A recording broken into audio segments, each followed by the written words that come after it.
Hey guys, how are you doing? Hope you guys are doing great. Today, in today's live stream, we're going to be making this castle here. Thank you for subscribing, Julianne. Yeah, so today we're going to be making this castle here.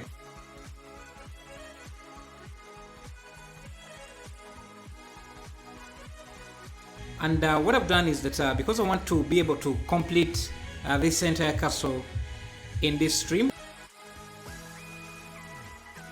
I pre-recorded the process, and I'm just going to play through VSL, and you can ask any questions that you want to ask. If you want me to elaborate on any steps, I can elaborate on them, but we're going to be playing back the video through VLC, and just talk through the things while listening to music. So without further ado, let's go in and yeah, see how this goes. Thank you.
Bro, can you make some videos about?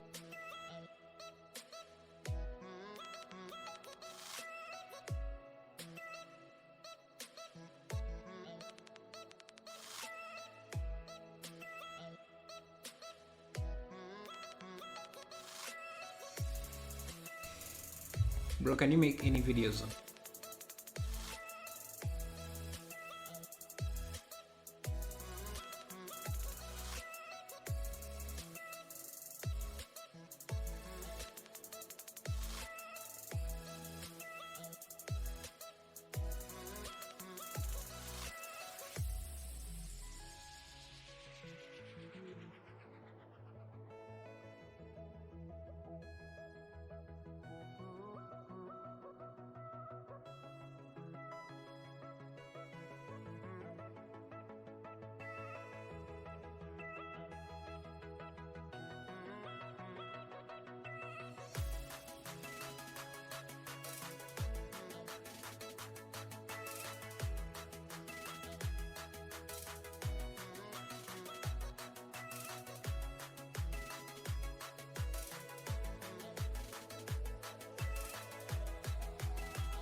What exactly do you want to learn in Unity? Because I have a few tutorials with Unreal, in Unreal, because I've never really used Unity before. I've used only Unreal Engine.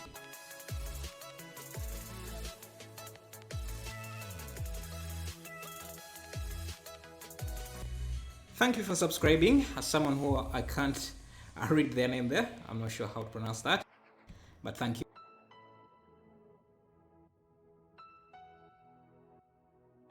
Yeah, so you can see that I'm using a lot of booleans for some areas, and also using the array to kind of duplicate these cutout objects into that spiral object.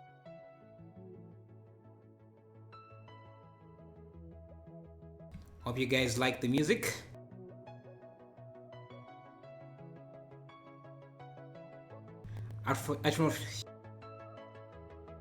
Unfortunately, I couldn't get any good music that is not copyrighted.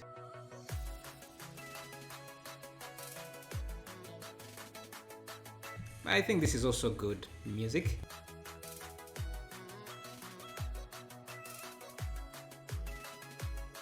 If you want to use the array to work like that in a spiral or round form, make sure you don't scale it. You don't scale the empty or control object.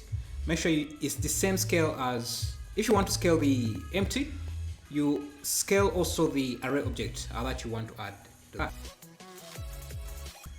Fish in a barrel.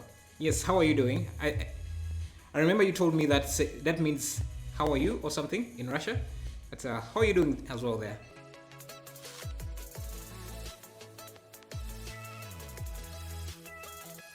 Do you make money here on YouTube?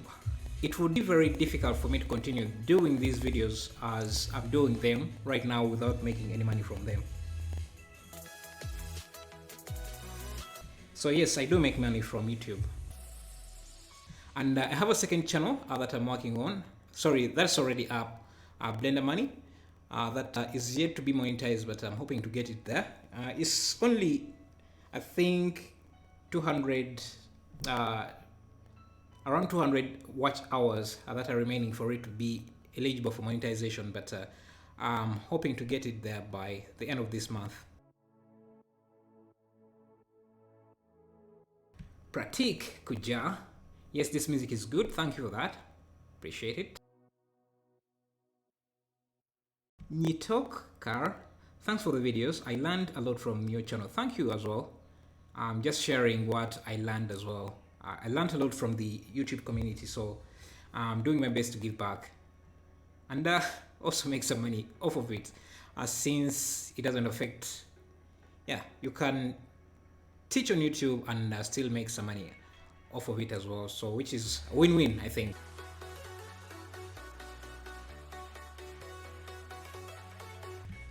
In the future, I'm planning to make a third channel just for not related to Blender or anything, just making short movies. And then thank you, Marcelo, for subscribing.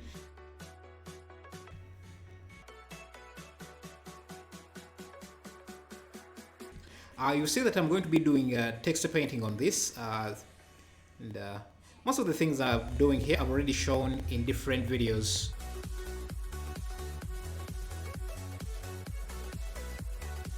Yeah, I was talking about making a third channel that will be about making short movies, and I'll also be shooting some short movies of myself for myself and uploading them on YouTube, and maybe making tutorials about how to make such short movies. Maybe producing some music, I don't know, depends how things go.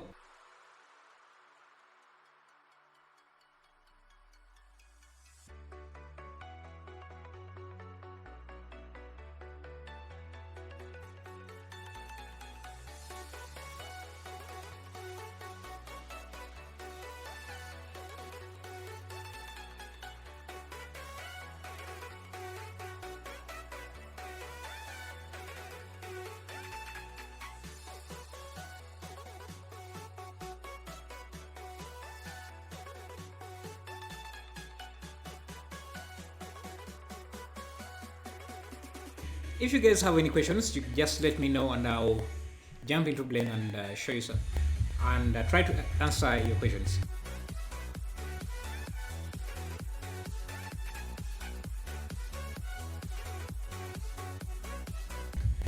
Hello, Kay. Great. You say you like my block out? That's interesting. Yeah, thank you.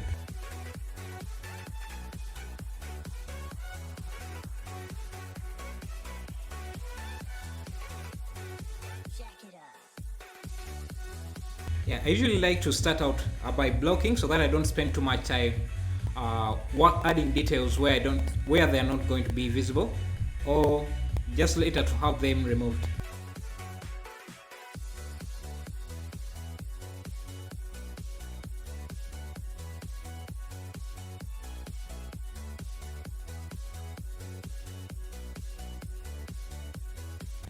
When you start by blocking out your scene, it's easier for you to know where to spend more time, and instead of spending too much time on areas that might not even be visible throughout the camera, or areas that are going to be small and minuscule in relation to the entire scene.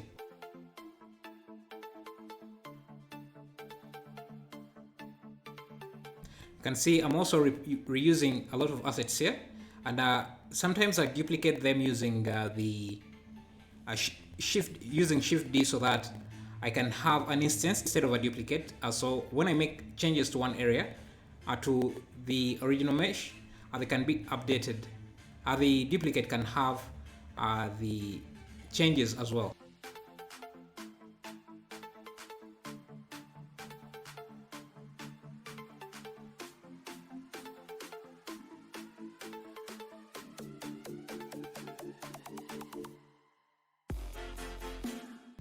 Fish in a barrel. Do you ever use Quicksilver Bridge? No, I haven't tried Quicksilver Bridge. I understand that it's free, but I'm not sure if it's free to use in anywhere. Thank you, Godless, for subscribing and for being around. Yeah, I'm not sure. I've never used it before. I don't even think there is an add-on to export into Blender.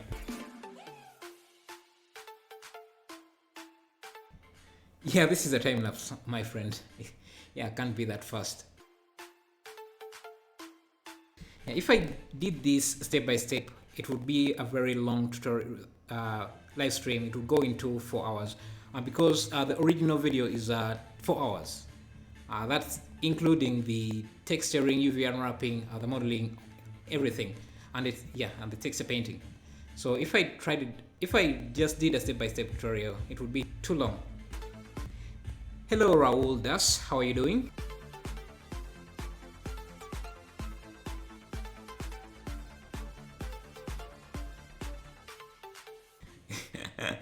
Yeah, I wish I was this fast.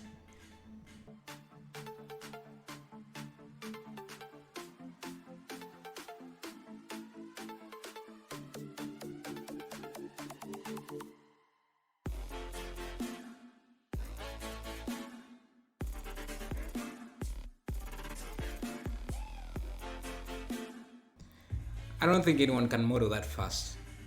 It's impossible.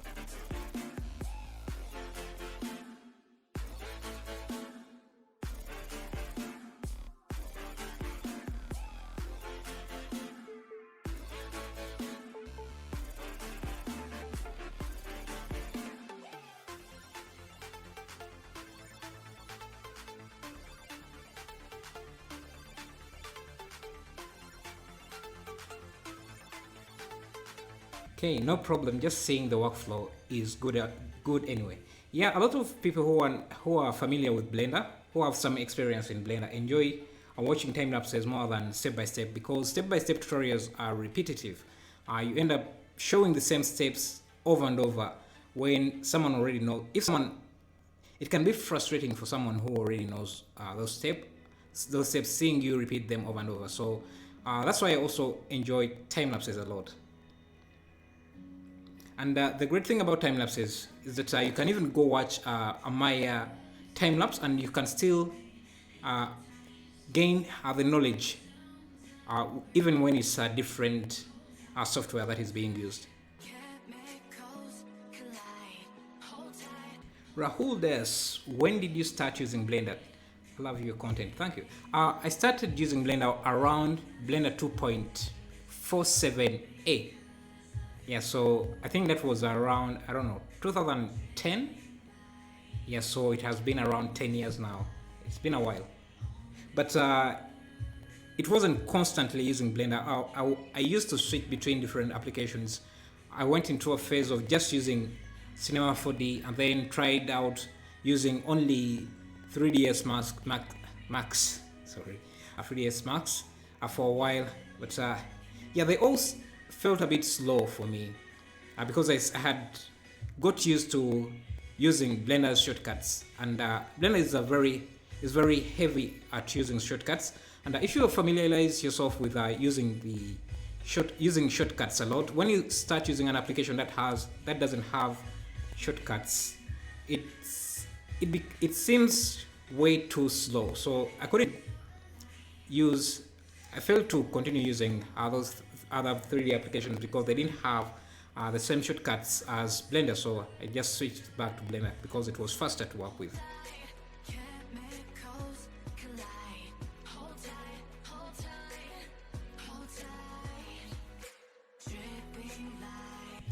And if you want to see what I'm talking about, try and watch a video, any tutorial that is not a 3D tutorial of modeling anything that is not of Blender. You see how much they use the keyboard and their mouse. I think it looks a bit too slow for me. They are painful to watch because everything you have to use your mouse and keyboard. But in Blender, you have to know the location of the tools, move your cursor to that tool, move it around, and it's very slow for me. So that's why I enjoy using Blender, because it has a lot of shortcuts.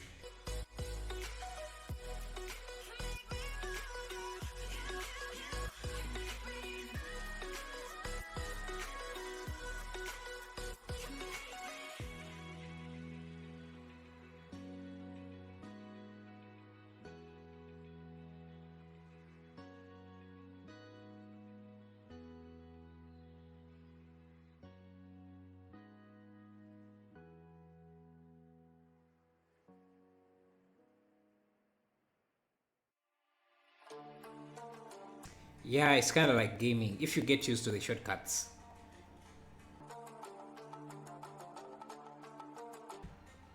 Pratiku Kuja, I'm from East Africa. That's Uganda.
So some of the shortcuts I'm using here, if you want to fill in a face, you can just use F to connect to fill a face, a selection of edges, or you can select two edges and again hit F to connect those edges into a face.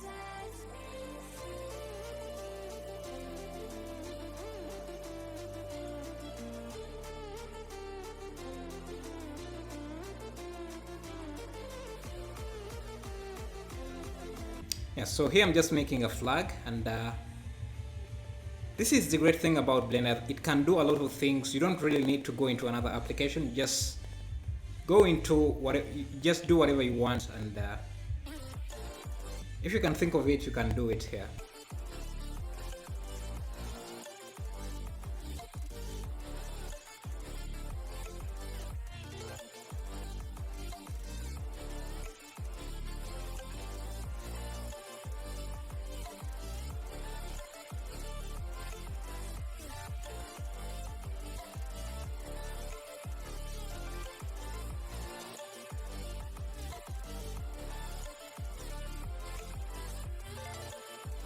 If you want your flag to blow, you need to add a wind force, and also make sure that the force of the wind is really high, otherwise you won't see any effect to it.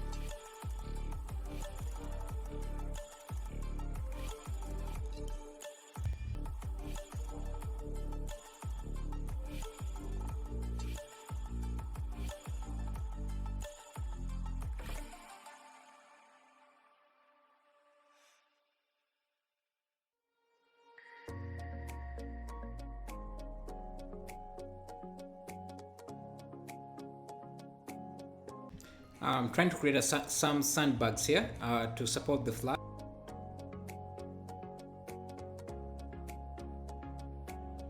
And I'm using the new pressure system that was added into the cloth system to make them feel like that.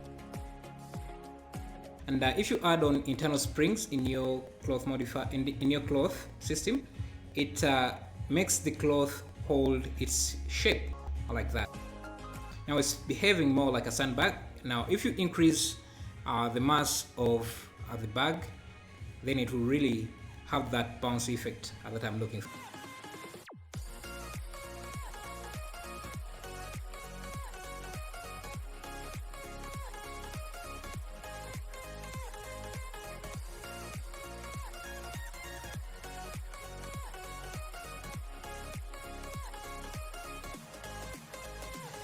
Again, if you want the bag to hold its shape, or the mesh to hold its shape, you need to turn on the internal springs option so that it maintains its shape there.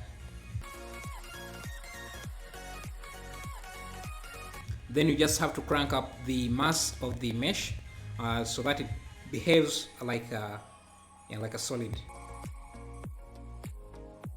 or a soft body.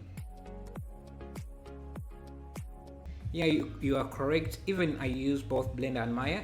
In Maya, we have to click the mouse for everything, but in Blender, we can do most of the things with keyboard only. So modeling is crazy fun. Yeah, Raul, that's true. Yeah, it's very. Other applications are weird to use. They seem very slow for me. Even when I see professionals are using those software like 3ds Max. You can watch a tutorial that would be something that would take maybe a couple of minutes in Blender, taking like way more time than it should in those applications. That's what I love about Blender.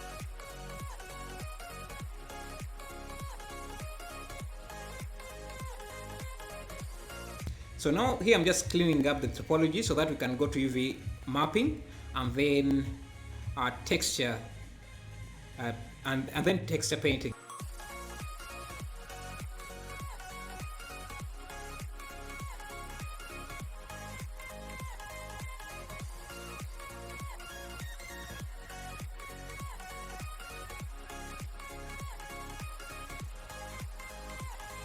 You see what I've done there? Just selecting the faces surrounding that area, I can insert them and I'll get a ring around that face easily without using a knife tool.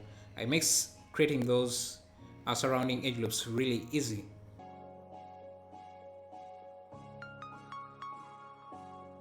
Any suggestion for architecture Blender tutorial websites?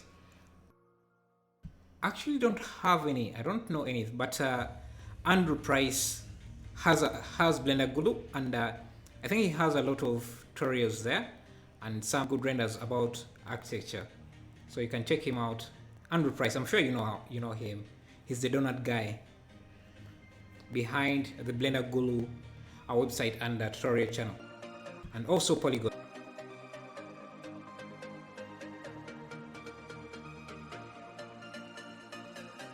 He has a lot of videos about architecture, so you check him out, and I think he also has some websites that he suggests for that, so you can check out his. And because I don't really have any in mind, what I usually do is just I just follow a bunch of websites. Mostly I just go to Pinterest and just look at images there and get my ideas directly from there.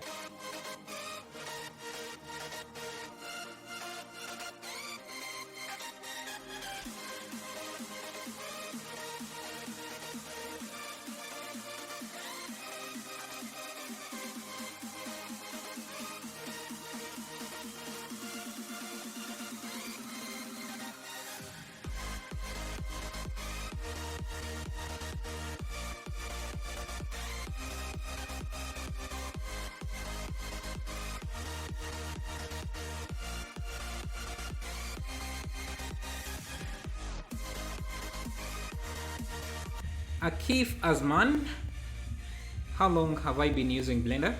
Around 10 years. That's not straight 10 years back to back, but I started using Blender around 2010, so that's 10 years from then.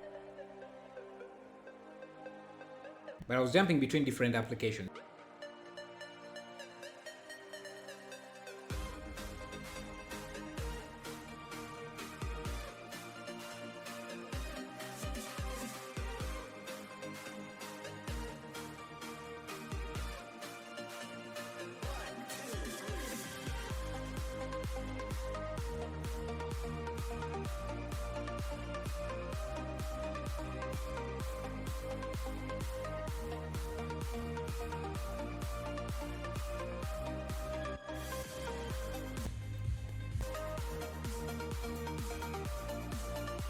Can you explain more topology?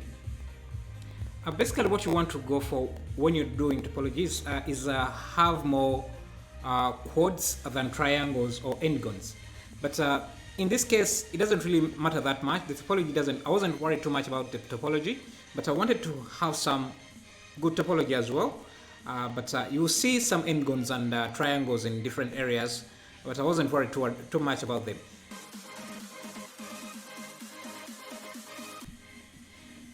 The reason why you want to have clean topology is that good topology helps you reduce your polygon count. So in some areas, instead of having a mesh having more hundreds of polygons, with clean topology you can have lesser polygons than. Yeah, I guess I'll just do a video about that because I can't really put my thoughts together on this as I'm just thinking of it here.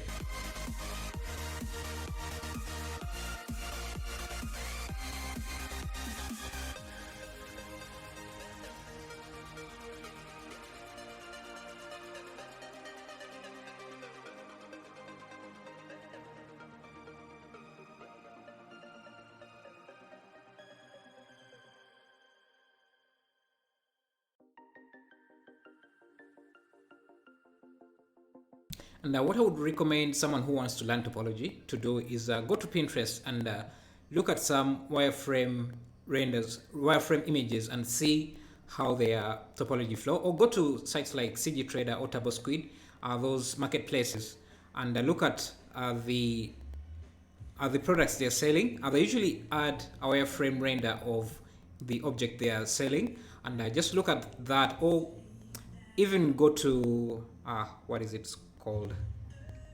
There is a tool, I'm forgetting what the website is called, but it allows you to see the entire mesh or model in the browser.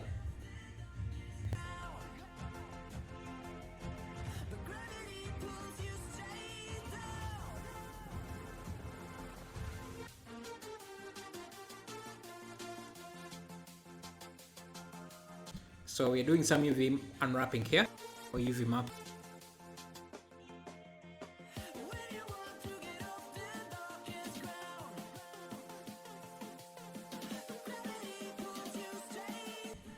When you UV unwrapping, you want to make sure that you have more straight UV islands than non-straight UV islands, because straight UVs usually take up less space than rounded or any other shape. And you see that that's what I'm trying to achieve here. So I'm adding more seams than I usually want to add, because I want to achieve straighter UVs, since I want to create one texture for the entire object, the entire castle. That would mean that I'll need to optimize my UV space quite a lot.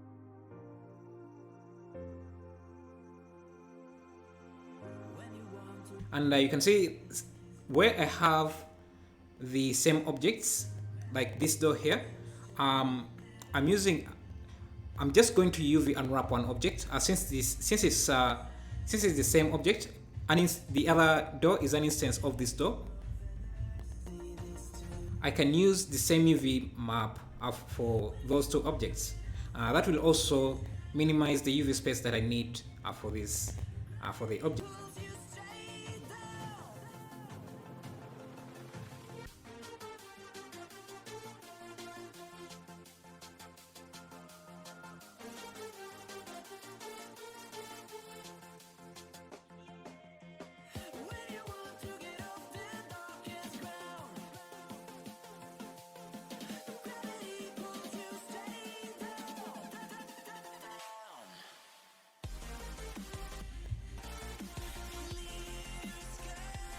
Okay, this part is going to be a bit repetitive because we're just UV unwrapping. I'm going to skip ahead to more interesting areas.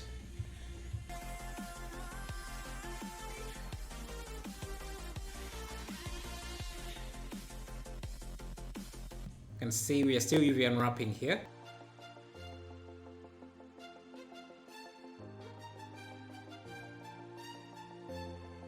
This is the final UV island. You can see the entire mesh or the entire castle is using the same UV object. Sorry, UV map.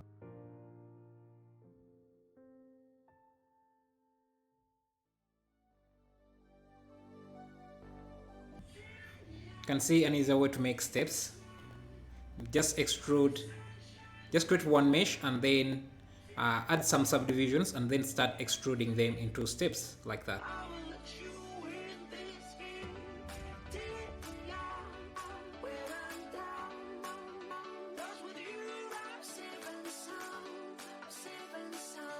If you turn on live UV mapping, you can see the UVs, you can add seams as the UV map updates, and that makes it easier for you to see what you do.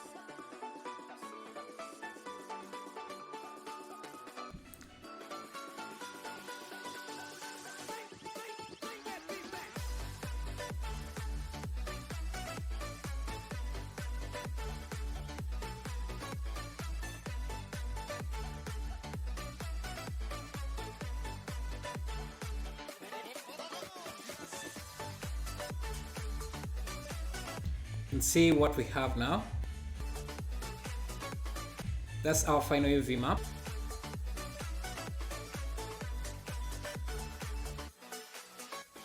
And usually what you want to do in this scenario where you want to have, where you want the entire object to have one UV island or one UV map, you want the objects or the meshes with a larger surface area to take up more UV space than objects with a smaller surface area.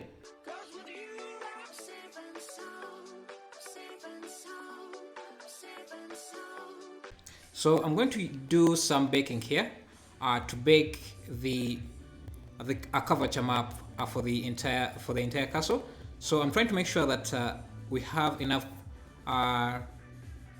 polygon resolution or enough polygons to get a high resolution bake of the cavity map.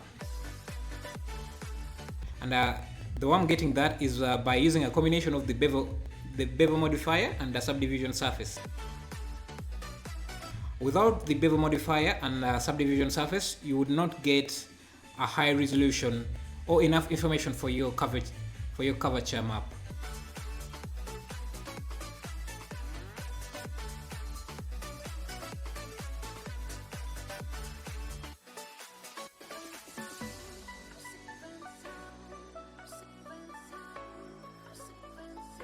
Also remember to get the curvature map, to bake the curvature map, you bake the pointiness map as the diffuse, as the base color. And the pointiness, or the geometry node and pointiness input works only in cycles, so that's why you see that I'm switching to cycles. This is the finished bake of the ambient occlusion. I skipped so this is the curvature map bake. I'm skipping over the baking process because that takes a lot of time.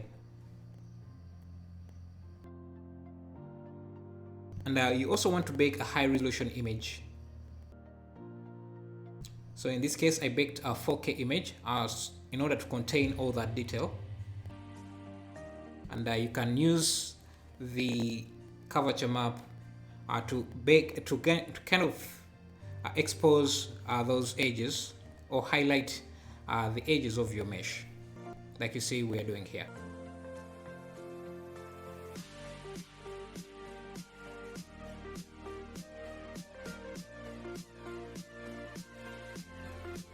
So it can give you a great starting point for your texturing or texture painting.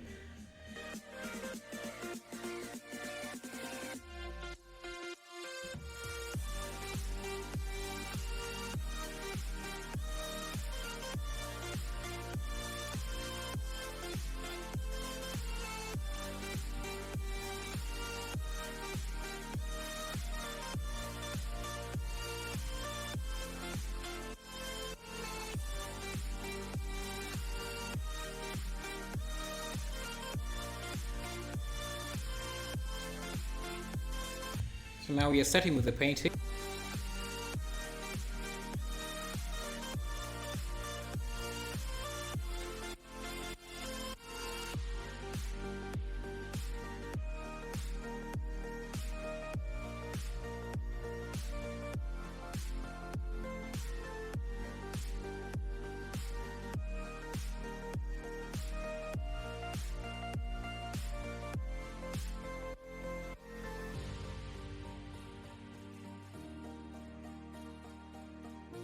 So I'm doing a bucket fill for different meshes, giving them a different color, just to have a base point or a starting point for my texture painting.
Thank you, Amber.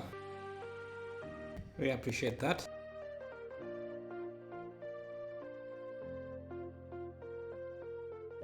One thing I realized here is that the curvature map was getting in the way, so I wanted to paint over those highlights in some areas, but because of the curvature map, I wasn't able to do that. So what I opted to do was to bake the curvature map onto the painted image, so that they all are the same image, and then that will make it easier for me to paint over that. So that's what I'm going to do here.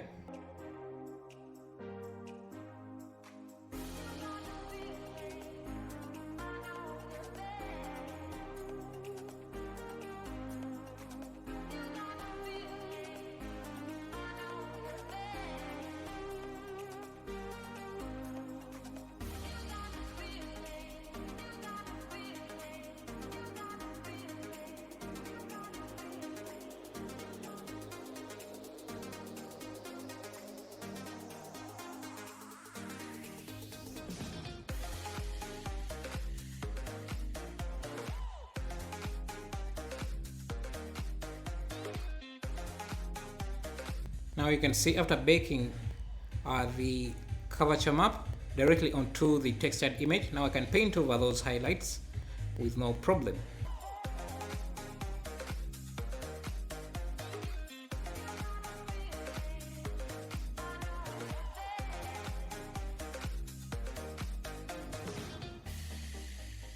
I think Grand Habit has some great texture painting tutorials. In this video you won't learn a lot from it because this is a time lapse, and I wasn't trying to make a tutorial out of this, so I'm just going over very fast. And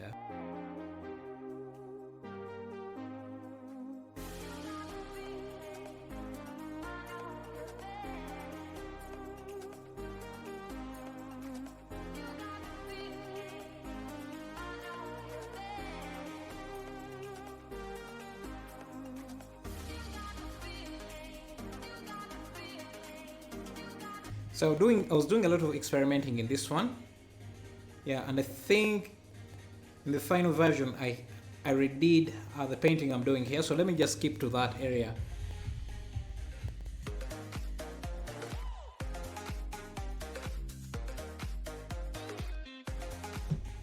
Yeah, I deleted all the painting that I had done and just redid the painting. This is the final version I painted in.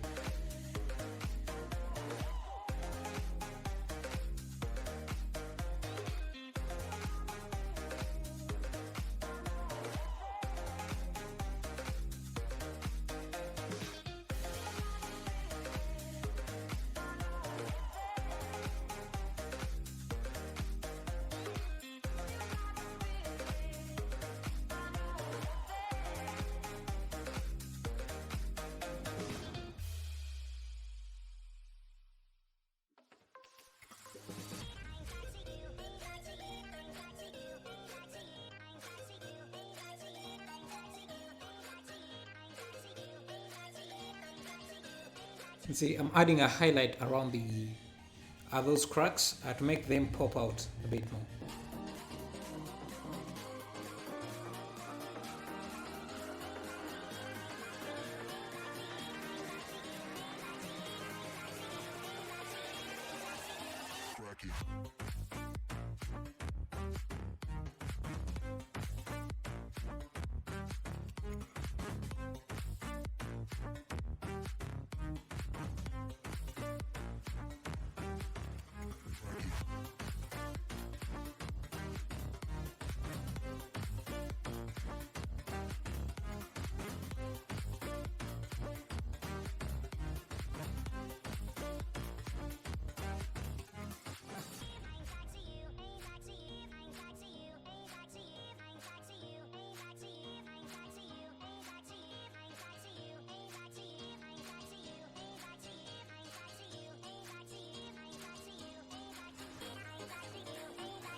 Here I'm just adding in some brick details, very slight small details, just painting a different shade color.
Oh, thanks, Carlos, for subscribing.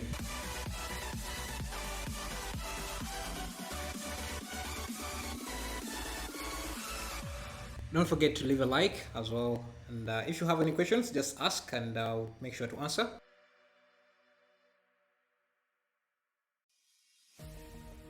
And anyone who's not subscribed and watching, please make sure to subscribe. And thank you for that.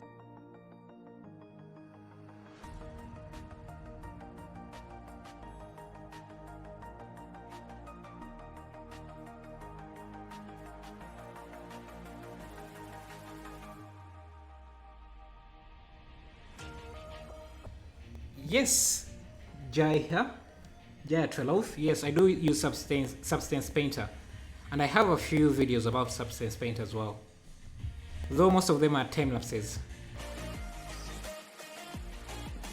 But in this one, I just wanted to keep everything in Blender.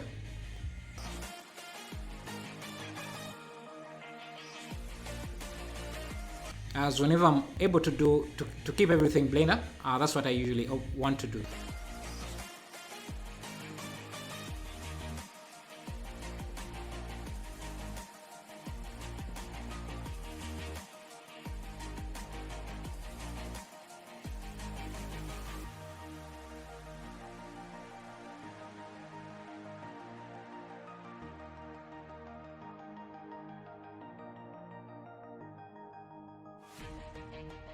Okay, I was experimenting a lot here, and some of the methods I was trying here weren't working out a lot. So just painting it by hand wasn't working for me in this area. So I'm just going to skip ahead to the method that worked best.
I also wanted to add in some cracks, but I didn't have any good alpha maps. I was trying to see if this one would work, but I didn't give me the details I want, so I don't think I used it.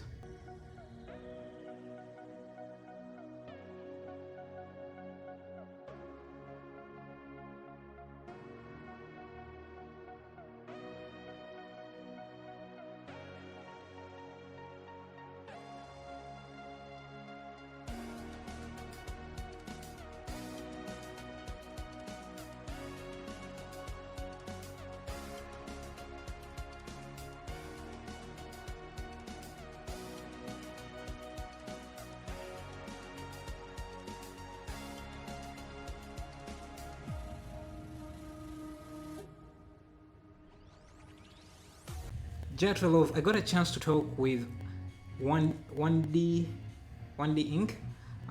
Directly the other day. He said the way he did them was mostly by shape keys and time lapse. Oh, time lapse and shape keys. Do you mean shape keys and stop motion? Because I don't see how time lapse would make that work. Or do you mean he sped up the keyframes? Because it would be very obvious there. Maybe he cut out some of the frames. I think you mean he used stop motion, because one of other commenters were suggesting that he might have used stop motion as well.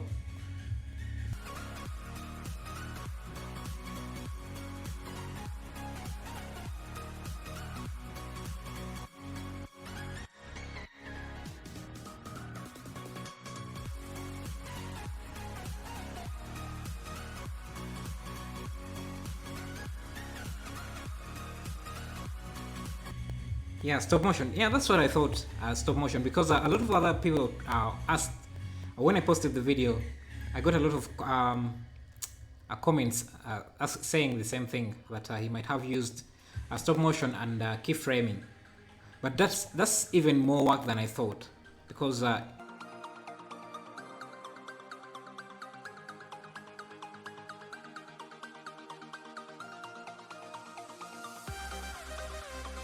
if you used stop motion, then that's even way more work than I expected. So yeah, more hats off for him, and more respect to him. So let's examine the model again. So again, this is it. There's no animation to it, nothing. But I think the flag should have been waving. But that is no problem. We can do that next time. Anyway, thank you for watching. Thank you for being around. Yeah, if you have any other suggestions or questions, you can ask or leave them in my Discord. Let me see if I can find that. I'm going to leave it in the chat if anyone wants to join the Discord server. And if you have any questions, you can ask them.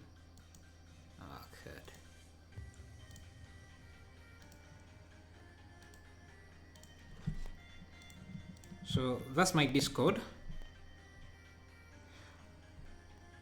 Sculptis, the nature pack doesn't work. Do you mean doesn't work? You tried downloading it and it failed, or page not found? The problem, I think I talked about that in my podcast. Yeah, if you're trying to download it from Gumroad, my account was suspended because someone tried to buy bought the asset pack using a stolen credit card. That's what they told me. So they suspended my account. They told me they would review the account or whatever the problem was, but because of this COVID-19 issue, they're not in office. They're not staffed enough to handle every case. So I'm waiting for them to get back to office, and but you can get it on my CG Trader account if you want to get it there. It also helps out the channel. So this is my CG Trader account. Maybe I should talk about that for a second. So this is the asset pack he's talking about. On my Gumroad account, someone bought it with a stolen credit card, and yeah, for some reason they suspended my account for that. But they told me that they will clear it up after the COVID-19 issue has gone away, and they are staffed enough to handle cases like this. Anyway, this is my CG Trader account, and all the models I make, I put them here are for sale. So you can see, and that's another way I make money from Blender. And I would suggest, if you want to get better at Blender, this is the best way I think you can do it. This is the best way you can be motivated to, because if you're earning some money from it, it pushes you to improve your skills, and you also get clients criticizing your work, which I think is the best criticism. Is it criticism you can get from a paid client? When a client is paying you for something, whatever opinions they give you are usually more valid than the opinions of anyone online. Because if someone is spending money on you, they usually are not just spending money on you for no reason. So yeah, these are some of the assets, and you can see some of the projects we have worked on. Even do these live streams. The results of those live streams, I also upload them there, so you can go check it out. You don't even have to buy. You can just go check out some of the models. And every model you see here, there is a time lapse or tutorial of how I made that model. So you can, if you want to learn stuff how I make things, you can just go there. And this was a live stream that I previously made, and that went really well. I think the renders came out really nicely.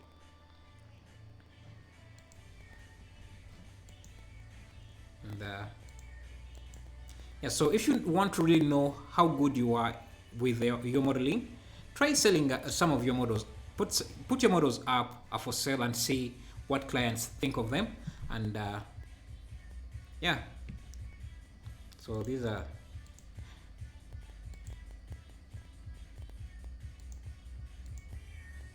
I don't remember if I used Blender to texture this. Could have been Substance Painter, I'm not sure.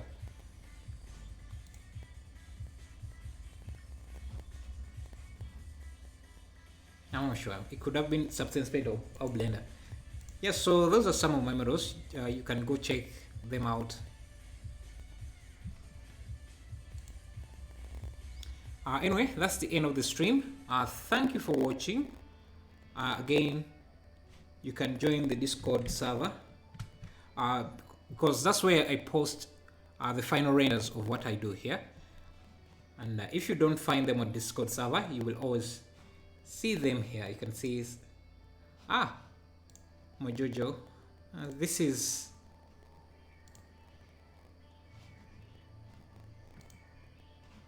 so I think you can also share some of your works there. I think this is a tutorial I did a few days ago,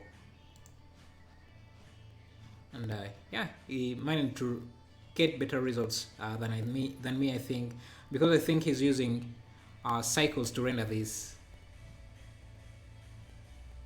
I think that project is this project here. Yeah, so if you have any work you want to share, you can go to the Discord server and share that.